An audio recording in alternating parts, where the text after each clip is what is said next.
Bà khi bà xôm group nâng chìm đẹp xua pri mẹ nhận tam lan sạp nâng tu sẵnទាំងអស់គ្នាសូមស្វាគមន៍ចំពោះការវិលត្រឡប់មកកាន់ Channel Leappeng Tutorials ថ្មីអញ្ចឹងថ្ងៃនេះខ្ញុំមានវីដេអូចំណេះដឹងថ្មីមួយទៀតចង់ឲ្យបងប្អូនតាក់ទងជាមួយនឹងរបៀបនៃការធ្វើឲ្យកុំព្យូទ័ររបស់យើងដើរលឿនជាងមុនណាអូខេអញ្ចឹងសម្រាប់ការធ្វើឲ្យកុំព្យូទ័ររបស់យើងលឿនជាងមុននេះគឺវាមិនមែនលឿនទាំងស្រុងទេបាទគឺគាត់តែធ្វើឲ្យកុំព្យូទ័ររបស់យើងនឹងវាលឿនជាងមុនបន្តិចវាគ្រាន់ជាងមុនដែរមិនមែនលឿនទាំងស្រុងទេការលឿនឬក៏យឺតហ្នឹងវាអាស្រ័យទៅលើល្បឿនរបស់ម៉ាស៊ីនកុំព្យូទ័ររបស់យើងទេបើសិនជាម៉ាស៊ីនកុំព្យូទ័ររបស់យើងធំបាទហើយ RAM ខ្ពស់អីចឹងទៅណាហើយ hard disk វាប្រើ SD អញ្ចឹងទៅវាលឿនប៉ុន្តែបើសិនជាកុំព្យូទ័ររបស់យើងវាម៉ាស៊ីនតូចតាចអីវាយឺតគឺវាទៅតាមនឹងដែរវាមិនមែនដោយសារការធ្វើតាមវិធីរបស់ខ្ញុំវាលឿនទាំងស្រុងទេណាអូខេគ្រាន់តែការធ្វើនេះគ្រាន់តែយើងធ្វើការសម្អាតនៅកាកសំណល់របស់កុំព្យូទ័ររបស់យើងទេព្រោះថាយើងដឹងហើយថាបើសិនជាកាកសំណល់កុំព្យូទ័ររបស់យើងច្រើនវាប្រកាសជាធ្វើឲ្យកុំព្យូទ័ររបស់យើងដើរយឺត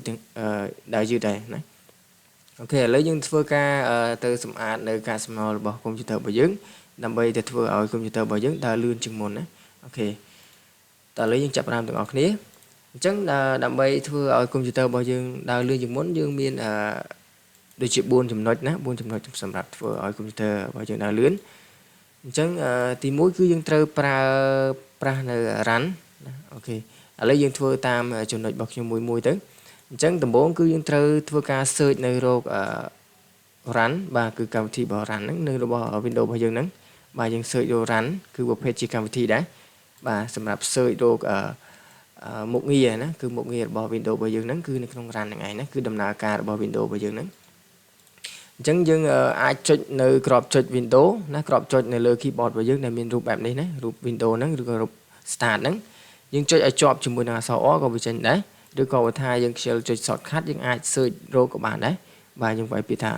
run ទៅហ្នឹងគឺយើងនឹងឃើញផ្ទាំង run ចេញមកហើយណាអូខេឥឡូវចំណុចដំបូងគឺយើងត្រូវតែវាយពាក្យនេះបាទគឺ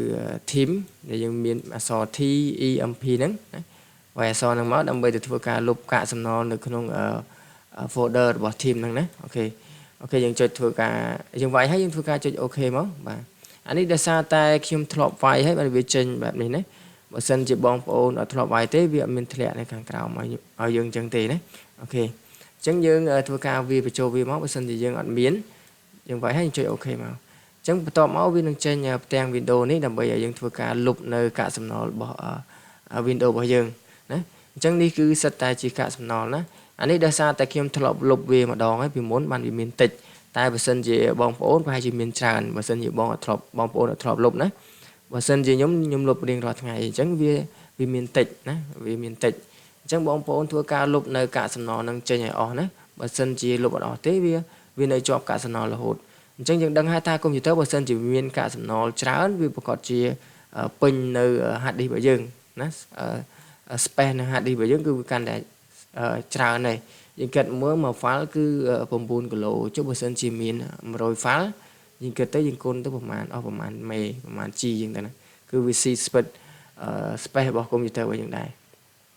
ហើយម្យ៉ាងទៀតវាធ្វើឲ្យកុំព្យូទ័ររបស់យើងដើរយឺតដោយសារតែអីដោយសារតែនៅពេលដែលយើងបើក Windows មកវានឹងដំណើរការមាន file ហ្នឹងវាដើររហូតដែរអញ្ចឹងដល់ពេលដែល Windows របស់យើងដើរហើយកាកសំណល់របស់វាក៏ដើរហើយយើងមានកម្មវិធីបើកកម្មវិធីច្រើនក្នុងពេលតែមួយប្រកាសជាកុំព្យូទ័ររបស់យើងយឺតដែរអញ្ចឹងយើងត្រូវធ្វើការលុបនៅកាកសំណល់របស់កុំព្យូទ័រយើងអស់ណាអូខេអញ្ចឹងនេះគឺសិតតែជាកាកសំណល់របស់កុំព្យូទ័ររបស់យើងហើយអញ្ចឹងយើងធ្វើការលុបវាអស់ទៅអញ្ចឹងបងប្អូនកុំភ័យថាវាប៉ះពាល់ជាមួយនឹងឯកសាររបស់យើងណាវាមានប៉ះពាល់អីទេនេះគឺជាកាកសំណល់របស់កុំព្យូទ័ររបស់យើងណាអញ្ចឹងយើងធ្វើការលុបវាចោលទៅយើងអាច Control A ក៏បានឬក៏ Select វាទាំងអស់ទៅហើយធ្វើការលុបវាទៅណាមកស្ដាំលុបវាចោលណាហើយត្រង់នេះយើងមានថាយើងលុបអត់បានទេ file ខ្លះយើងលុបអត់បានដោយសារអីដោយសារ file ខ្លះវាកំពុងតែដំណើរការពេលដែលយើងបើក Windows ទៅវាកំពុងតែដើរយើងអាចលុបវាបានទេណាតោះតែវាឈប់ដើរបាទយើងអាចលុបបានអញ្ចឹងវាចេញផ្ទាំងបែបនេះវាសួរថាវាប្រាប់យើងថាយើងលុប file មួយចំនួននៅក្នុងនេះអត់បានទេណាបើយើងចង់ skip វាចោលយើងគ្រាន់តែចុច tick កន្លែងនេះមក ហើយយើងចុចពី skip អញ្ចឹងអាណាដែលលុបបានវាលុបអាណាលុបមិនបានវាទុកចោលហ្នឹងឃើញទេអញ្ចឹងអា file ខ្លះវាលុបបានវាលុបអា file ខ្លះលក់ដល់វាទុកចោលហ្នឹងណាកន្លែងហ្នឹងបន្តមកទៀតយើងធ្វើការ close នៅWindows នឹងចោលបន្តមកយើងធ្វើការចុច run ម្ដងទៀតបាទ search row run ម្ដងទៀតអូខេបន្តមកយើងធ្វើការវាយបញ្ចូលនៅនេះបាទពាក្យបែបនេះបាទគឺ team ដែរប៉ុន្តែ team មានភាគរយជុំវិញហ្នឹងគឺវាយ TEMP ហ្នឹងប៉ុន្តែមានសញ្ញាភាគរយជុំវិញណាកន្លែងហ្នឹងអញ្ចឹងយើងទៅធ្វើការលុបនៅកាកសំណល់នៅក្នុង folder របស់ team ហ្នឹងដែរណាអូខេយើងធ្វើការចុច OK មកណាអញ្ចឹងវាមានតិចដោយសារអីរបស់ខ្ញុំដោយសារតែខ្ញុំមុនហ្នឹងខ្ញុំបានលុបវាម្ដងហើយអញ្ចឹងវាមានតិចបើសិនជាបងប្អូនប្រហែលជាមានច្រើនណាយើងអាច scroll មើលបានតែរបស់ខ្ញុំគឺខ្ញុំលុបរាល់ថ្ងៃណានៅពេលដែលខ្ញុំបើកកុំព្យូទ័រគឺខ្ញុំធ្វើការលុបវា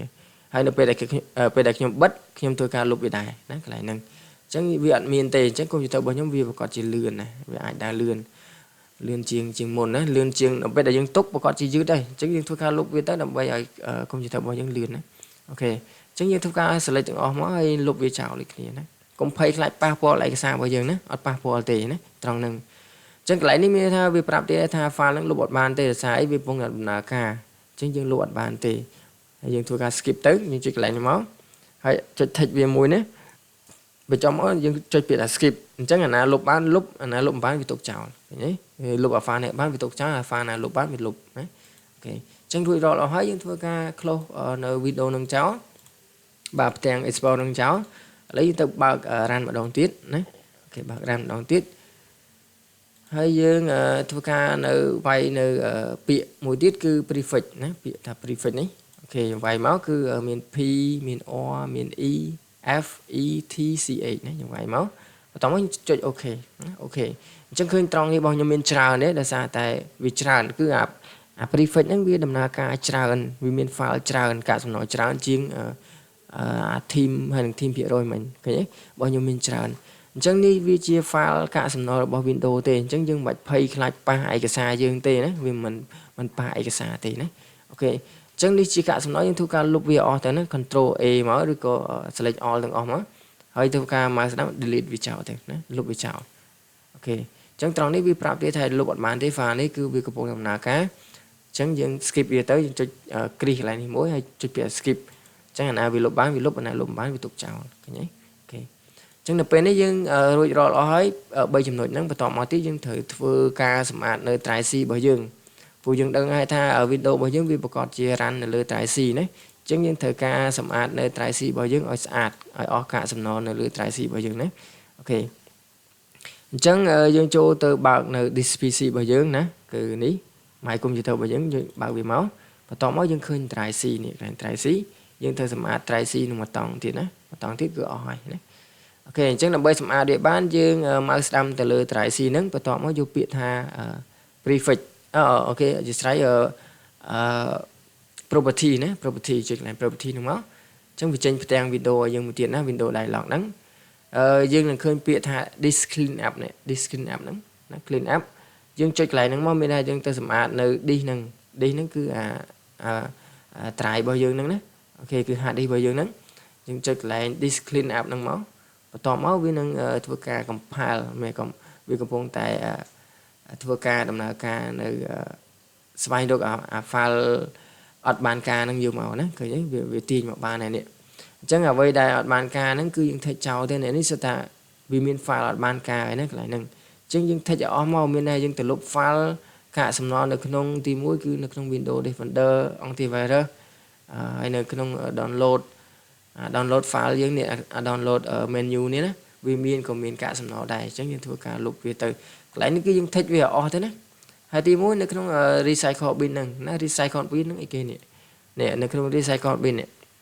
ឃើញមានកាកសំណល់ហ្នឹងអីអញ្ចឹងមានថារបស់ដែលយើងលុបមិញគឺវាចូល recycle bin ហ្នឹងគឺអាធុងស្រាមហ្នឹងណាឥឡូវនៅពេលដែលយើង take នៅធុងស្រាមហ្នឹងទៅប្រកាសជាវា clear នៅអាកាកសំណល់នៅក្នុងធុងស្រាមហ្នឹងឯងឥឡូវយើងចាំមើលទាំងអស់គ្នាតើពេលវា clear បានអត់អញ្ចឹងត្រង់នេះយើងធ្វើការ click ទាំងអស់ទៅណាគឺ take វាទាំងអស់ដើម្បីឲ្យវាសម្អាតនៅ